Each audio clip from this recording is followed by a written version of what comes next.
نگری نگری پھرا مسافر، اپنے گھر کا راستہ بھول گیا۔ دنیا وہ نہیں جس پر امی سے اکثر یقین رکھتے ہیں۔ فضائی سفر کے بغیر پوری دنیا گھومنے والے شخص کے تاثرات۔ کیا آپ نے کبھی دنیا کی سیر کا خواب دیکھا ہے؟ اور وہ بھی ہر ملک کی سیر کا۔ دنیا میں ایسے 300 سے بھی کم لوگ ہیں جنہوں نے اپنے ایسے خواب کو پورا کیا۔ ان میں سے 3 لوگ ایسے ہیں جنہوں نے 2 بار دنیا کے تمام ممالک کا سفر کیا، جبکہ 2 ایسے افراد ہیں جو دنیا کی سیر پر نکلے تو پھر وہ گھر لوٹ کر واپس نہ آ سکے۔ صرف ایک ہی ایسا شخص ہے جس نے بغیر ہوائی سفر کیے دنیا کی سیر کا کارنامہ انجام دیا۔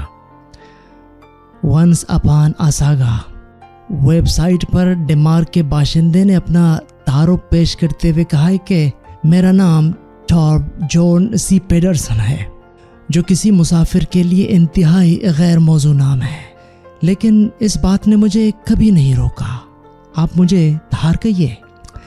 اس کے ساتھ انہوں نے کہا ہے کہ انہیں ڈنمارک کے سائنسدان پیٹ ہیئن کی ایک بات نے دنیا کے سفر کی ترغیب دی، جنہوں نے کہا تھا کہ کسی کو یہ سمجھنے کے لیے سفر کرنا چاہیے کہ دنیا گول ہے۔ تقریباً 9 سال قبل انہوں نے دنیا کی سیر کے لیے اپنا گھر بار چھوڑا تھا اور یہ تہیہ کیا تھا کہ سفر مکمل کیے بغیر وہ گھر واپس نہیں لوٹیں گے۔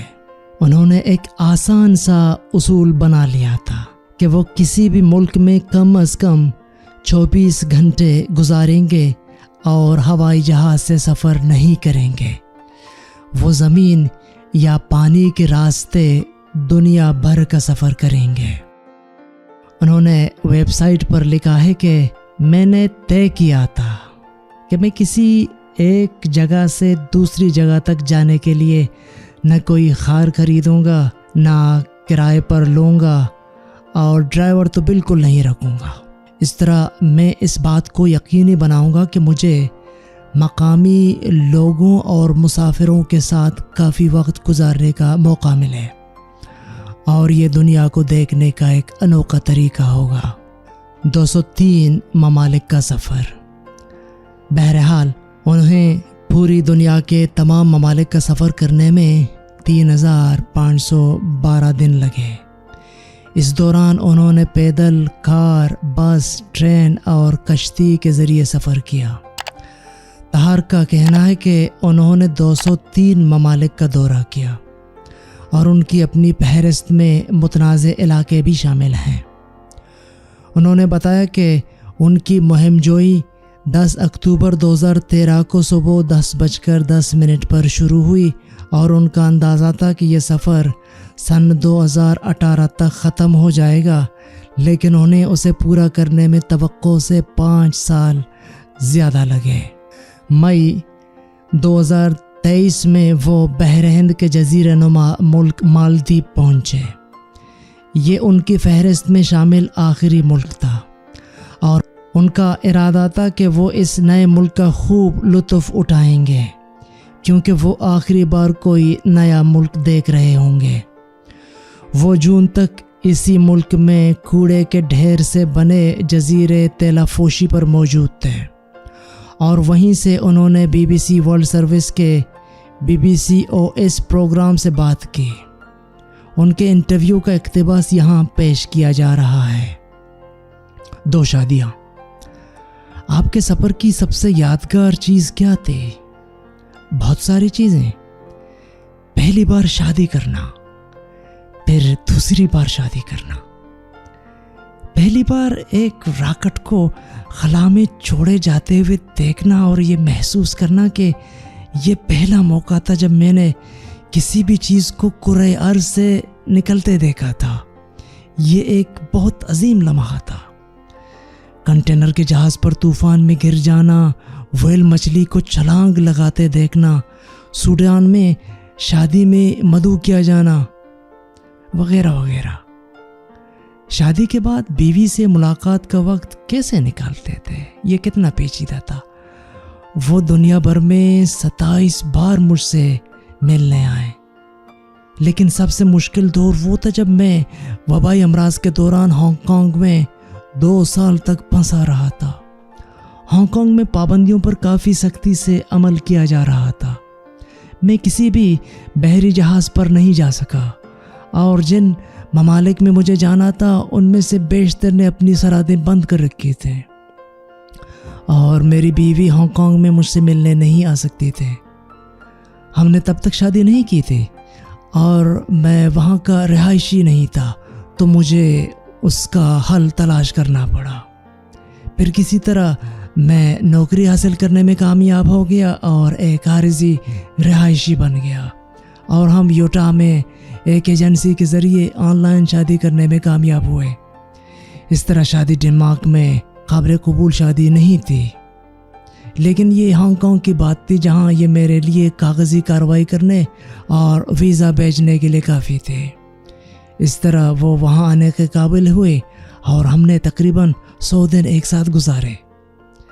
داخل ہونے کے لیے سب سے مشکل ملک کون سا تھا؟ کس ملک میں داخل ہونا سب سے مشکل تھا؟ افریقہ کے ملک استوائی گینے میں نے عملی طور پر ہار مان لی تھی۔ میں مصیبت میں پڑ گیا تھا۔ میں نے ویزا حاصل کرنے کی کوشش میں مختلف سفارت خانوں اور قونصل خانوں کا دورہ کیا، جہاں انہوں نے میرے ساتھ کوئی شائستہ یا اچھا سلوک نہیں کیا۔ میں نے زمین کے راستے سرحدیں عبور کی اور بہت سی چیک پوائنٹس پر وردی میں موجود کوئی بھی شخص میری زندگی کو ڈراؤنا خواب بنانے کے لیے کافی تھا۔ یہ واقعی ایک مشکل دور تھا۔ مجھے استوائی گینے میں داخل ہونے میں تقریباً 4 مہینے لگے، لیکن کیا وہ اس کے قابل تھا؟ ہاں، وہ 100واں ملک تھا، لہٰذا وہ میری پیش رفت کے لحاظ سے اس کے قابل تھا۔ یہ ایک بہت خوبصورت ملک ہے، بہت ہی خوبصورت ملک ہے، اور جن لوگوں سے میں وہاں ملا تھا وہ بہت بہت دوستانہ تھے۔ تحائف اور یادگار۔ ہم میں سے بہت سے لوگ اگر خوش قسمتی سے سفر کرنے کے قابل ہوتے ہیں تو ہم یادگار تحائف خریدتے ہیں۔ کیا آپ نے ایسا کچھ کیا اور اسے گھر بھیج دیا ہو؟ میں ایسا کوئی چیز نہیں خرید سکتا جو میرے سامان میں فٹ نہ ہو۔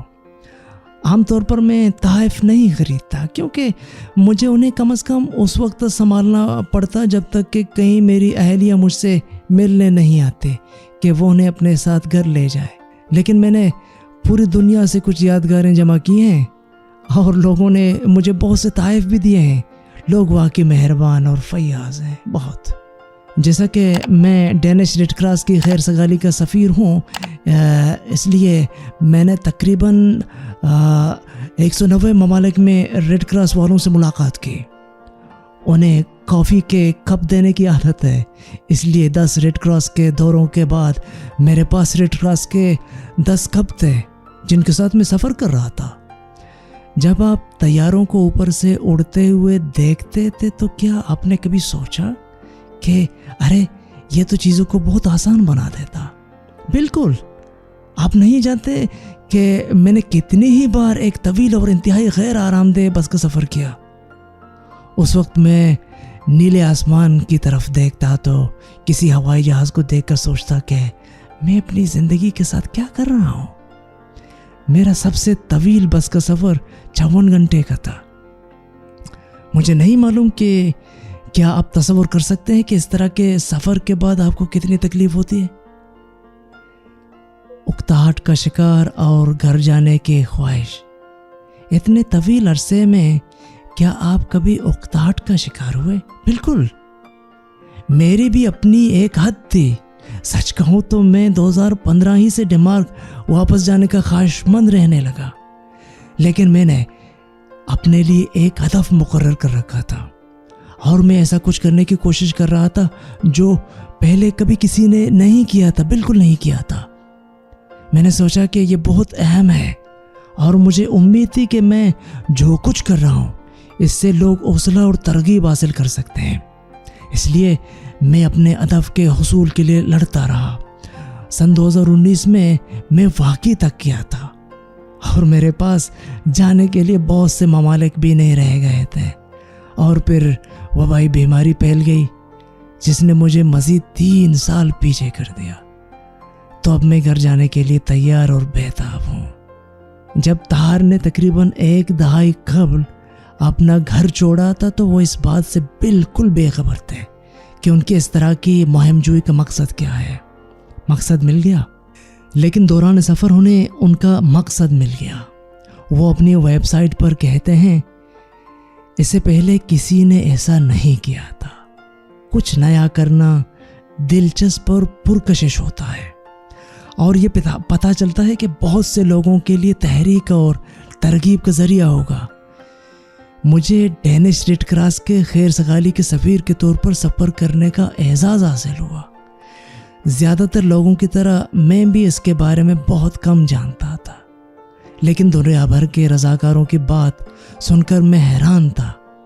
میں ان لاکھوں رضاکاروں کی عزت کرتا ہوں جو ہر روز لاکھوں لوگوں کی زندگیوں میں تبدیلیاں لاتے ہیں۔ دنیا وہ نہیں جس پر امی سے اکثر یقین رکھتے ہیں۔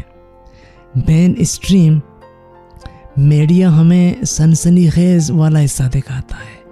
ہم اکثر دہشت گردی، بدعنوانی، تنازعات، قدرتی آفات، اموات، انتہا پسندی کے بارے میں بہت کچھ سنتے ہیں۔